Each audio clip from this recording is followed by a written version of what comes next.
First step school के इस video में आपका स्वागत है।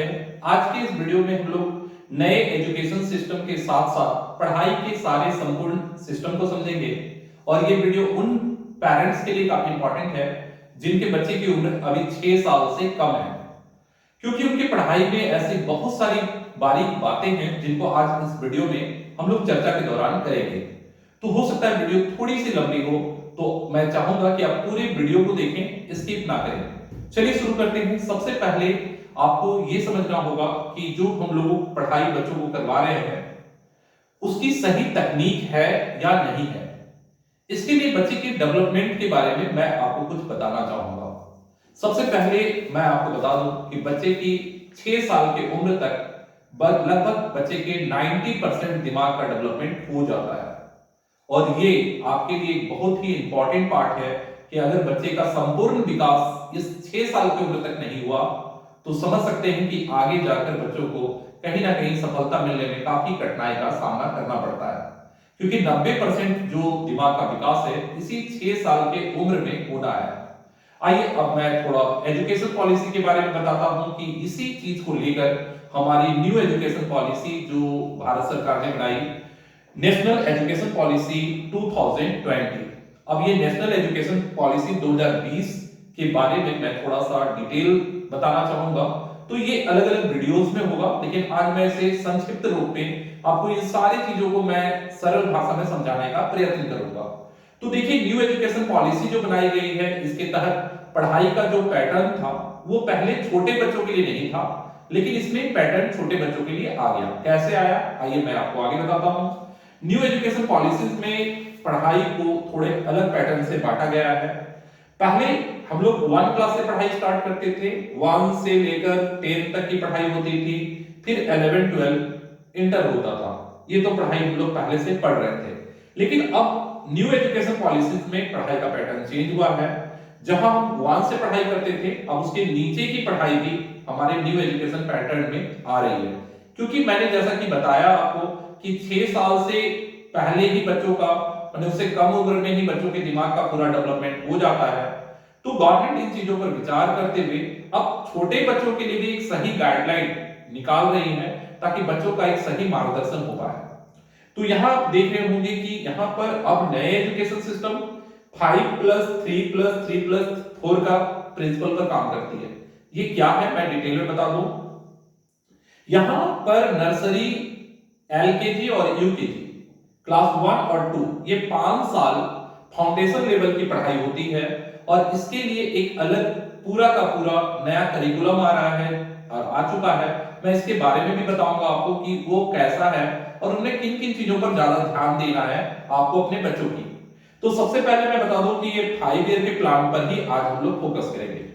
बाकी फिर आप देख रहे हैं कि क्लास 3 से 5 3 साल का, और उसके बाद आप देख रहे हैं कि क्लास 6 से 8 6 7 8 3 साल और 9 10 11 12 4 साल।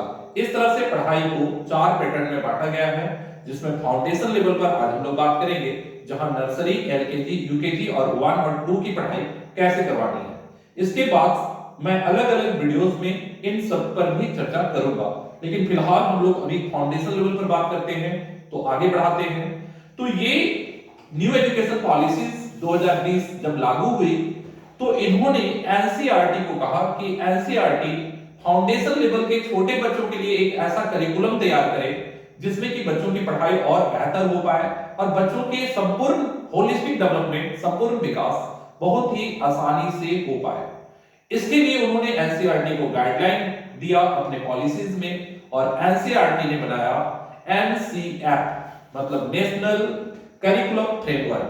ये नेशनल करिकुलम फ्रेमवर्क जो 2022 में बनकर तैयार हुआ और 20 अक्टूबर को हमारे जो शिक्षा मंत्री हैं उन्होंने इसे लागू कर दिया। और आप इसे साइट पर भी एनसीएफ 2022 जब लिखेंगे तो इसका पीडीएफ सबसे पहले आ जाता है। इसमें 360 पन्ने के पीडीएफ को डाउनलोड कर आप पूरी स्टडी कर सकते हैं कि एनसीएफ 2022 छोटे बच्चों के लिए, खासकर नर्सरी, एलकेजी, यूकेजी, 1 और 2 के बच्चों के लिए किस प्रकार से उनकी गाइडलाइन है, ये संपूर्ण गाइडलाइन एनसीईआरटी ने प्रोवाइड किया। अब मैं थोड़ा इसके अंदर जाना चाहूंगा और मैं सरल तरीके में आज छोटी छोटी बातों को बताऊंगा, फिर बाकी वीडियोस में हम लोग डिटेल करेंगे, लेकिन आज का वीडियो संपूर्ण वीडियो है, इसलिए छोटी छोटी चीजों को सरल तरीके से बताने का प्रयास करेंगे। अब चूंकि यहां तक तो आपको समझ में आ चुका होगा कि न्यू एजुकेशन पॉलिसी पर एनसीएफ ने अपना एक पूरा पैटर्न बताया। अब ये पैटर्न किस चीज पर आधारित था? तो चूंकि हमारी भारतीय संस्कार जो हमारी रही है वो एक कहीं ना कहीं अलग पुरातन हमारी जो संस्कृति है, हमारे जो वेद है, वेद में बहुत कुछ छुपा हुआ है जहां से हम सब कुछ प्राप्त कर सकते हैं। तो ऐसे ही हमारे वेद में से पंचकोश, पंचकोश के बारे में आपने सुना होगा। इस पंचकोश से ही हमारे न्यू एजुकेशन में जो फाउंडेशन लेवल की पूरी पढ़ाई की व्यवस्था है इसी पंचकोश से तैयार की गई है। अब ये पंचकोश को मैं थोड़ा सा आपको डिटेल करना चाहूंगा। इसमें देखिए सबसे पहले जो ये पीला रंग का येलो कलर का पैटर्न दिख रहा है वो है अग्निमय कोश। अग्निमय कोश से हमने डेवलप किया है फिजिकल डेवलपमेंट। मैं इसके बारे में बताऊंगा कि इसके किन किन सेक्शन हम लोगों ने डेवलपमेंट किया है, लेकिन ये फिजिकल डेवलपमेंट को हमने अन्नमय कोश से लिया है, क्योंकि अन्न से ही, भोजन से ही हमारी शरीर चलती है। तो मैं इसके बारे में बताऊंगा कि फिजिकल डेवलपमेंट में न्यू करिकुलम में क्या क्या पढ़ना है। दूसरा है आप जो देख रहे हैं प्राणमय कोश। प्राणमय कोश का मतलब हो गया एक तरह से मानसिक, क्योंकि जो आपका प्राण है वो मानसिक चीजों से कहीं ना कहीं जुड़ा होता है। तो मानसिक चीजों के लिए सोशल डेवलपमेंट पर भी बहुत सारी चीजों पर फोकस किया गया है करिकुलम में। इसके बाद मनोमय कोश। मनोमय कोश में आप जब मैथमेटिक्स पढ़ते हैं तो आपके अंदर जो सूचनाएं रहती हैं उन्हें कहीं ना कहीं यूज किया जाता है। तो ये सूचनाएं कैसी होती है इसके बारे में मैं बताऊंगा। तो उसे कॉग्निटिव डेवलपमेंट में रखा गया है। इसके बाद विज्ञानमय कोश, जहां हम जो लिटरेसी हासिल करते हैं, जो एजुकेशन हम लोग पढ़ाई लिखाई का काम करते हैं। ज्यादातर लोग बच्चों को शुरू से ही पढ़ाई, जब बच्चे लिखते हैं, बच्चे बोल पा रहे हैं कि नहीं, बच्चा एबीसीडी लिख पा रहा है कि नहीं, हम लोग इन चीजों पर ज्यादा फोकस देते हैं। दैट मींस हम कह सकते हैं कि कुल मिलाकर हम लोग विज्ञानमय कोश पर ध्यान देते हैं। और लास्ट है जो आप देख रहे हैं आनंदमय कोश, ये है कल्चरल। आपने सुना होगा music is the lovely experience of soul. जब बच्चा कोई ड्राइंग बनाता है या कोई म्यूजिक है तो खो जाता है, आनंद की स्थिति में आ जाता है। तो ये आनंदमय कोश कहीं ना कहीं उस कल्चरल जो डेवलपमेंट है उसके बारे में बताता है। अब मैं इसके बारे में थोड़ा डिटेल बताऊंगा आपको। तो चलिए मैं इसे बोर्ड पर लिख रखा हूं, मैं इसको थोड़ा सा आपके सामने प्रेजेंट करना चाहूंगा। एनसीएफ जो एनसीईआरटी ने बनाया है उसको मैं थोड़ा सा आपको डिटेल कर देता हूं ताकि आपको एनसीईआरटी की पूरी गाइडलाइन एक सरल भाषा में समझ में आ जाए। जैसा मैंने बताया था फिजिकल डेवलपमेंट। अब फिजिकल डेवलपमेंट में देखिए आप देख रहे होंगे करिकुलम 1, करिकुलम 2, करिकुलम 3।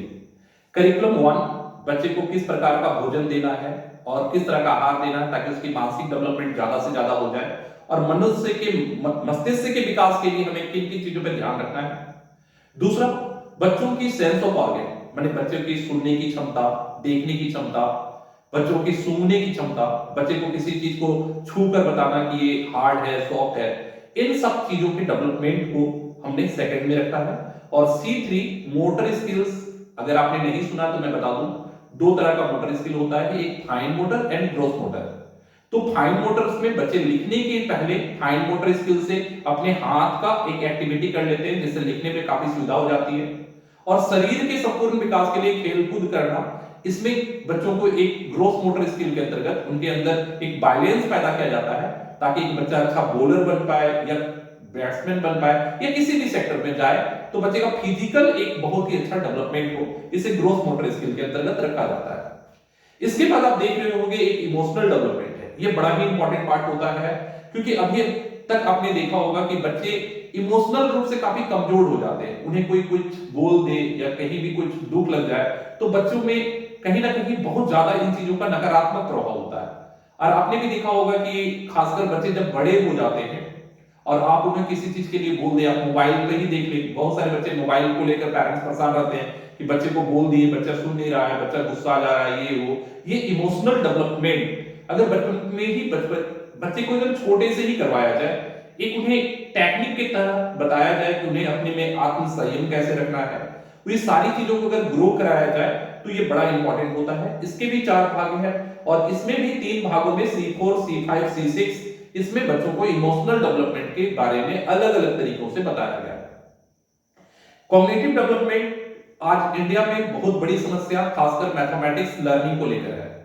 अगर आप रिपोर्ट को पढ़ेंगे हमारे न्यू एजुकेशन पॉलिसी का, तो आप देखेंगे कि हमारे यहाँ बच्चों की लैंग्वेज एंड लिटरेसी डेवलपमेंट तो है, बच्चे लिखना तो जानते हैं लेकिन रट लेते हैं, उसको समझ नहीं पाते, उसे एनालाइज नहीं कर पाते, और ये स्किल डेवलपमेंट का एक बहुत बड़ी समस्या है।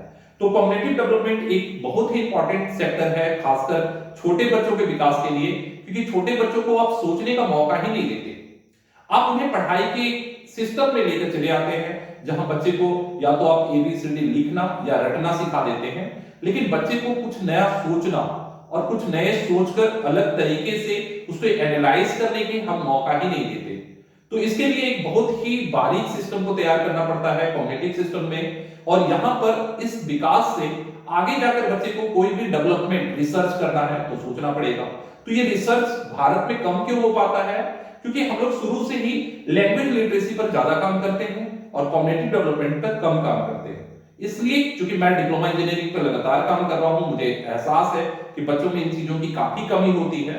तो इन चीजों को कॉग्निटिव डेवलपमेंट में बहुत ही सरल तरीके से बच्चे को इजी लैंग्वेज में बताने का प्रयास किया जाता है कॉग्निटिव डेवलपमेंट में। लैंग्वेज लिटरेसी जैसा आपको पता है कि हमारे यहाँ अभी न्यू एजुकेशन पॉलिसी ने 2 लैंग्वेज के लिए कहा है कि आप कम से कम 2 लैंग्वेज, एक तो क्षेत्रीय भाषा पर, क्योंकि बहुत सारे पेरेंट्स के मन में होता है कि नहीं सर मेरे बेटे को इंग्लिश आना चाहिए, इंग्लिश स्पोकन बहुत अच्छा होना चाहिए। यहां आप ध्यान दीजिएगा कि जैसे ही आप उसे रटवाना स्टार्ट करेंगे, बच्चे को भाषा समझ में आनी चाहिए ताकि बच्चा एनालाइज कर पाए और बच्चा घर में जो भी भाषा बोलता है।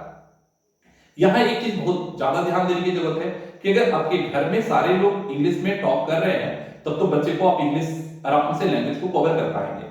लेकिन अगर आप घर में हिंदी बोलते हैं या बांग्ला बोलते हैं या अदर लैंग्वेज बोलते हैं और स्कूल में आप उसे जबरदस्ती इंग्लिश बुलवाना चाहते हैं, तो ऐसे में बच्चे को रटना पड़ेगा और समझने से ज्यादा बच्चे रटने वाले सिस्टम को अपना लेंगे।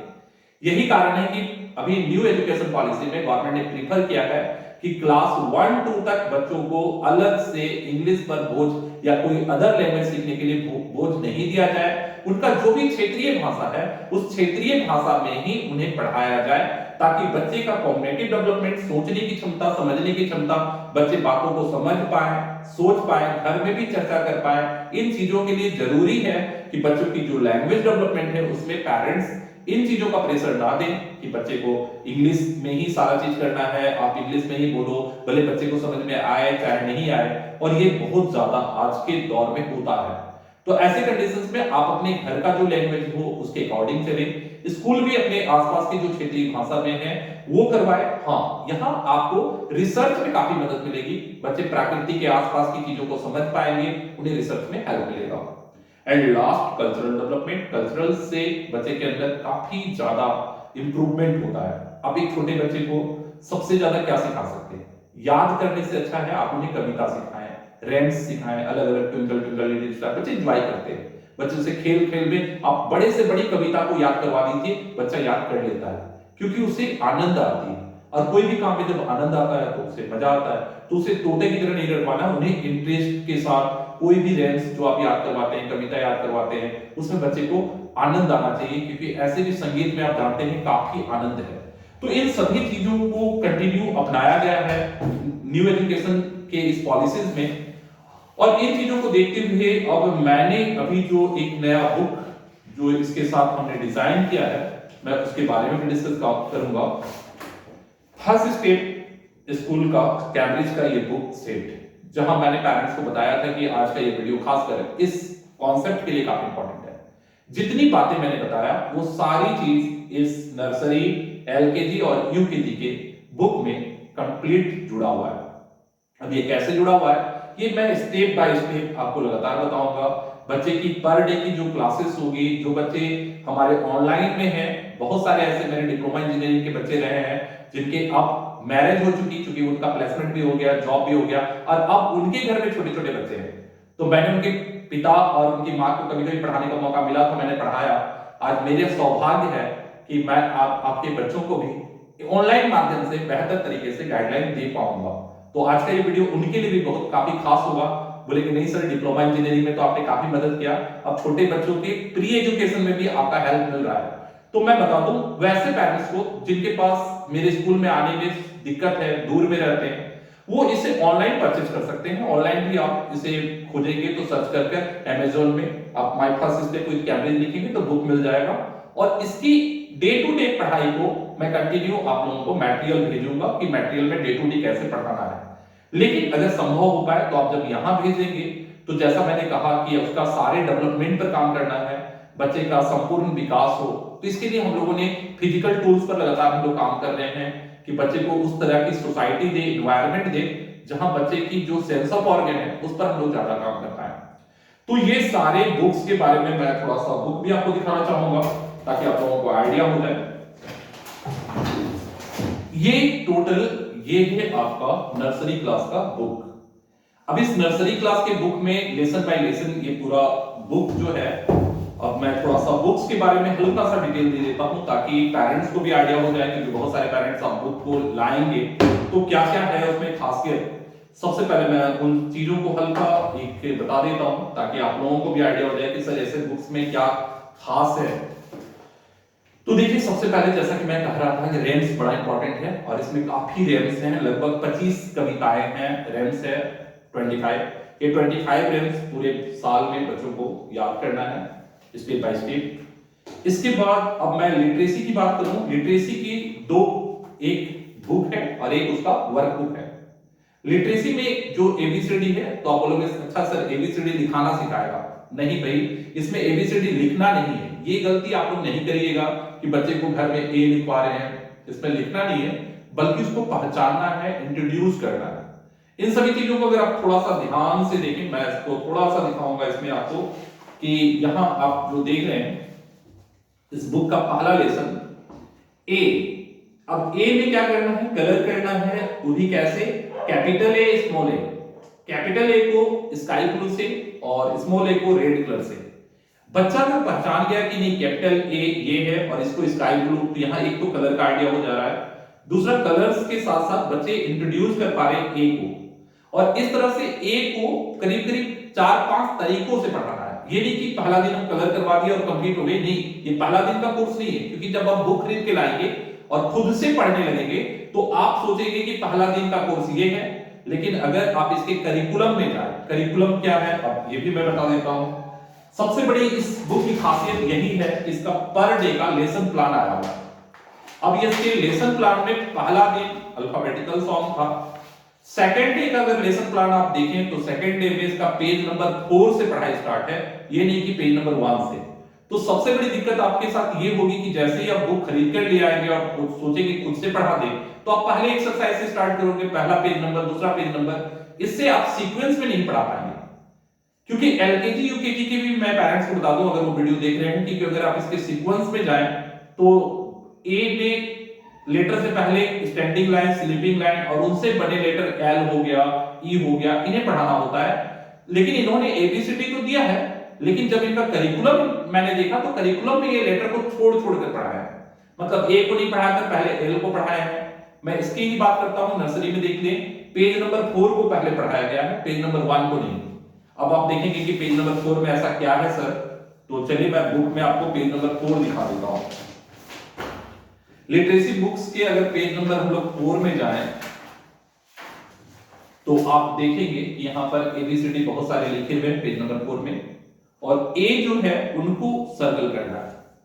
तो ये आपको ध्यान देना होगा कि बुक लाने के बाद ऐसा नहीं करना है कि आप page number by 1 number page, 2 number page ऐसे चले जाए।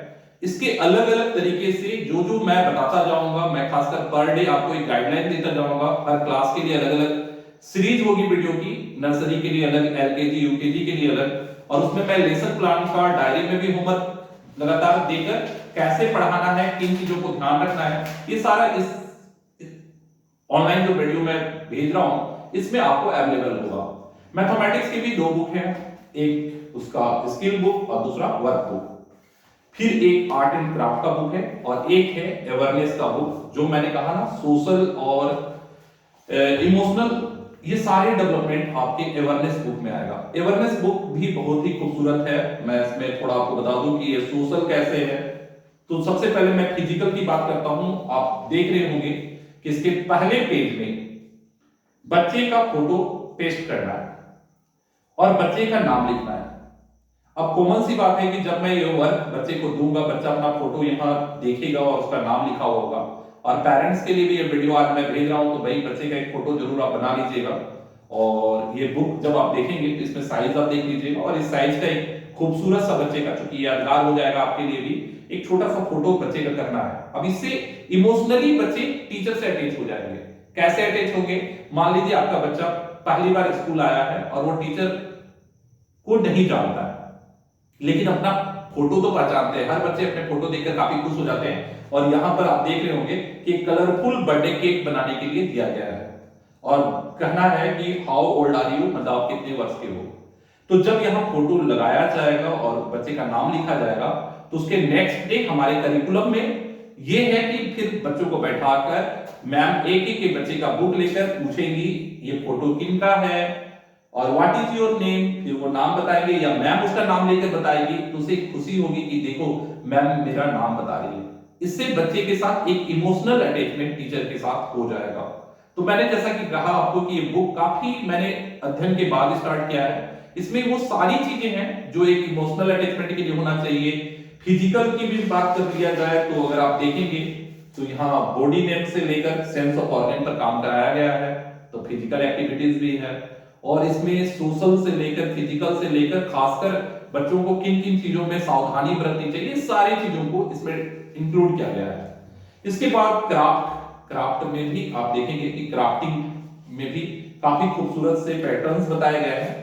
अक्सर जब हम लोग बच्चों को ड्राइंग बनवाते हैं तो आप देखते होंगे कि टीचर्स को हम लोग गाइड करते हैं कि किनारे के कलर को वो खुद से कर दें ताकि बच्चों का लाइन बाहर ना जाए।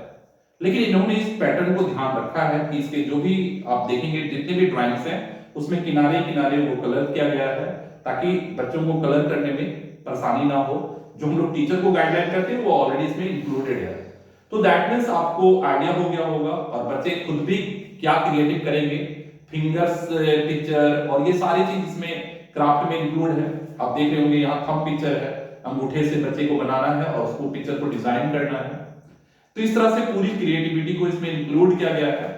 तो ये बुक ऑलरेडी कैम्ब्रिज की है और इसके साथ साथ बच्चों को कुछ और भी चीजें हैं, जैसे पेरेंट्स के लिए इसमें गाइडलाइन प्रोग्राम है जिसके बारे में अगले बार में डिस्कस करूंगा। फिर ये आप देख रहे होंगे कि कुछ चार्ट है हैंड वॉश करने को लेकर कि बच्चों को हैंड वॉश, आप तो जान ही रहे हैं कोविड के बाद कितनी परेशानियां आ रही, और बच्चों को शुरू से ही इन चीजों को सिखाना है कि कब कब हैंड वॉश करना है। और ये आप देख रहे हैं जब कोई डस्टबिन में कोई सामान डालें तब हैंड वॉश करें, जब कुछ कलर कर रहे हैं तो हैंड वॉश, अगर खेल कूद करा रहे हैं तो हैंड वॉश करें, टॉयलेट के बाद निकले तो हैंड वॉश करें, अगर उनको कुछ सर्दी खांसी जुकाम हो गया हो तो अपना हैंड वॉश करें, और हैंड वॉश किस तरीके से करें। ये सारी चीजें कहीं ना कहीं सिखाया गया है छोटे बच्चों को। और ये सारी जानकारी आज की इस वीडियो में मैं संक्षिप्त रूप से दिया हूं, लेकिन वीडियो तो ऊपर भी लंबा हो गया होगा आई होप। लेकिन अगले बार से अब छोटी छोटी चीजों पर हम लोग डिस्कस करेंगे। पिक्चर टेलिंग पर भी हमेशा, पिक्चर टॉक पर भी हमेशा बात किया जाता है। ये पिक्चर और पिक्चर दिखाकर बहुत सारे क्वेश्चंस, और इसमें मैथमेटिक्स से लेकर आपके बहुत सारे क्वेश्चंस बन जाते हैं, और सोशल से लेकर हर चीज की कितनी काइट जो है, कितनी काइट उड़ रही है, कितने बर्ड्स हैं, काउंटिंग से लेकर सब कुछ इसमें सिखाया जा सकता है। तो ये सभी लेसन प्लान के साथ इंक्लूड है, और पर डे का लेसन प्लान मैं आपको एनालाइज करता चला जाऊंगा।